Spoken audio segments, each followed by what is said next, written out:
time for something a little bit different this week on the Mastertronic Chronicles. We're going to go behind enemy lines. Now you might think with a name like that I'm going to be reviewing a series of games based on war and combat, but actually no, the enemies in this case are the rivals of the Commodore 64 in the 8-bit era, and we're going to take a look at some of the games that were released on those machines by Mastertronic but not released on the Commodore 64, and we're going to see what those games were like, and also whether they would have been cool if they had been published on the C64.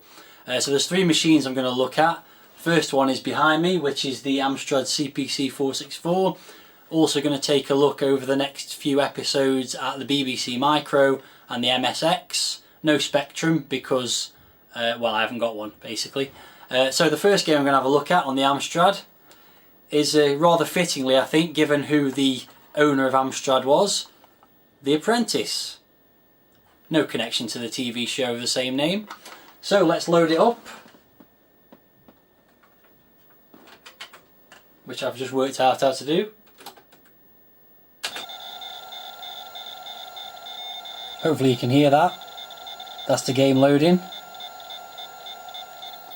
And let's take a look at the cover here. So we've got The Apprentice written on there, and a little guy dressed as a wizard, and some typical wizardry type things like potions and a cat. Nice enough front cover. And as you can see, this is a grid style release, but the significant difference between the Amstrad and the C64 is the grid seems to be red. Also the colour scheme for the Amstrad is orange, as you can see there, to denote the Amstrad, which was pretty much a standard. And a little bit of information about the game there. Come tender novice, your skill to try at the game to end all games. Huh? What? Doesn't make any sense. Save the apprentice from his blundering spell. Blah blah blah. Written by James Higgins. And as is traditional, inside the inlay we have some screenshots. Looks to be a platform game of some description.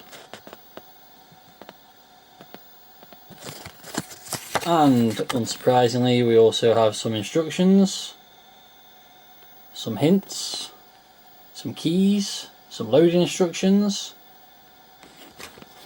and also some foreign language instructions.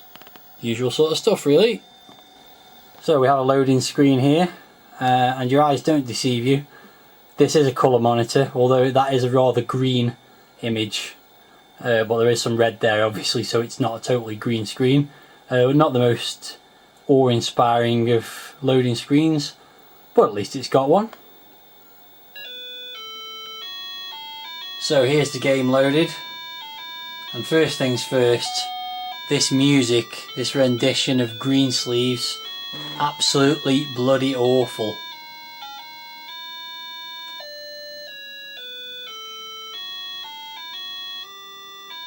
So I'm going to turn the volume down a little bit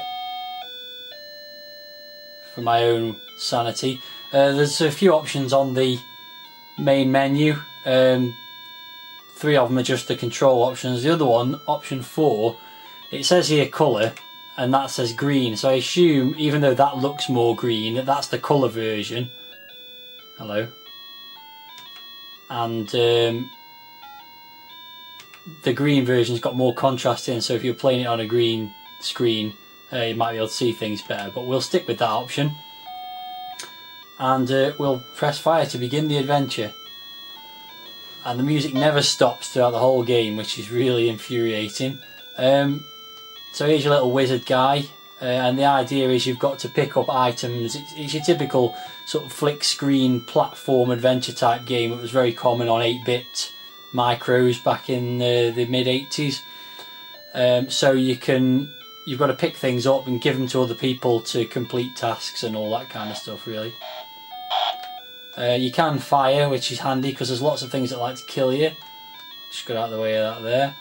And to pick things up you push down. So I've picked up a scroll. Not sure what I'm going to be able to do with this scroll at the moment, but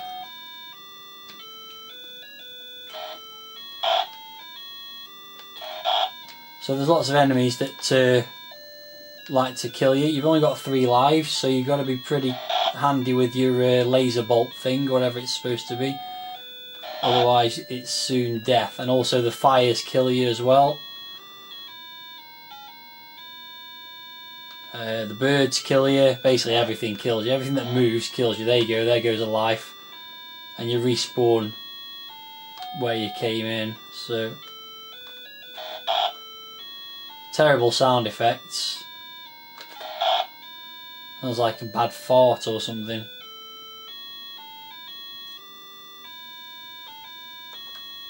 And some interesting scenery. You can pass behind the tree here, which is quite nice. The graphics and the colours are quite nice, and I like the vibrant colours of the Amstrad. One of the more acceptable parts of the Amstrad, I think. Sound not being one of them. And the graphics are quite nice on this one. Nice appealing sort of characters and sprites and things. These little enemies here, little hooded guys, remind me of the BBC micro game Citadel, which is one of my favourites on that machine. None of which has anything to do with this review. So as you can see, I'm wandering around and not much has happened so far. I've just wandered into a place where I'm not getting anywhere. As you can see, all the enemies respawn when you go back onto the screen, and they respawn in the same place each time as well. So you have to be careful going on and off the screen. The control mechanism is a bit peculiar.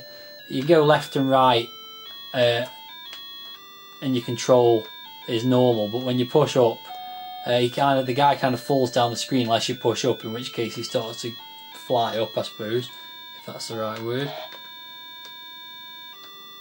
Handily avoided that axe there. Okay, so here's a chest of treasure. I'll pick that up because the scroll wasn't getting me anywhere. This could be interesting, trying to negotiate past this axe now. Oh, got him. That was alright. So, I've manoeuvred my way around the maze and I've reached this wizard. Just get over the fire there. So, I'm going to give him this gold chest, and looky what happened. A door opened. So, that gave me quite a few points. There's a well there. Oh, you can go in the well. Oh, that's strange. What happened there? I went in the well, but when I come back out, I'm not where the well is anymore. It's like a teleporter. Interesting. There's something hidden behind the wall there as well, by the looks of it. Maybe not. Okay, moving on. Where the hell am I now? Oh, that's right about where I started. Oh, that's really annoying.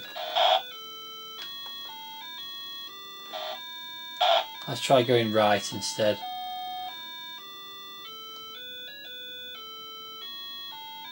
So far you're probably thinking it's not bad, but there are some things that make this really terrible. This could be one of them, in fact. Trying to get through gaps like this when you know the fire will kill you and you die, and then everything respawns. God knows I'm supposed to get through there. So the most annoying thing of everything is by far and away the music. It's absolutely awful. As I say, graphically it's alright. I think the big problem with it, really, to be honest, and that's game over, presentation wise and graphics wise it's quite nice, and you get this little summary at the end with the same old tune again, telling you how many points you scored, how many rooms you visited, how many rings I recovered, which was none, and it also gives you a little note there. It says I've won a place on the Hall of Fame, and sure enough, there it is.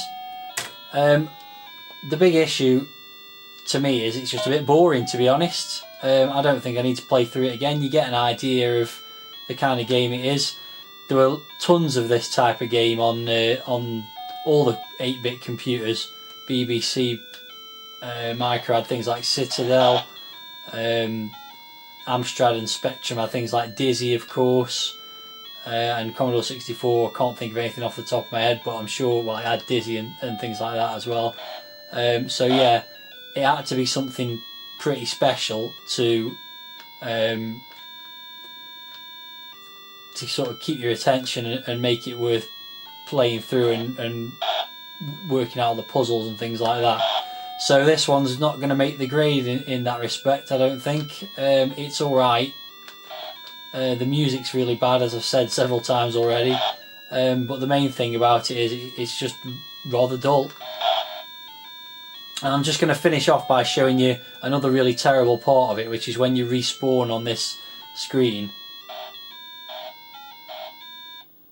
You respawn where the enemy spawns, and you die because you can't get away from it, which is utterly awful game design. So on that note, we'll leave it there. I'm going to say it might have been worth $1.99 on the Amstrad if you're a fan of those kind of games, but there was no way I'd want to have seen that on the C64.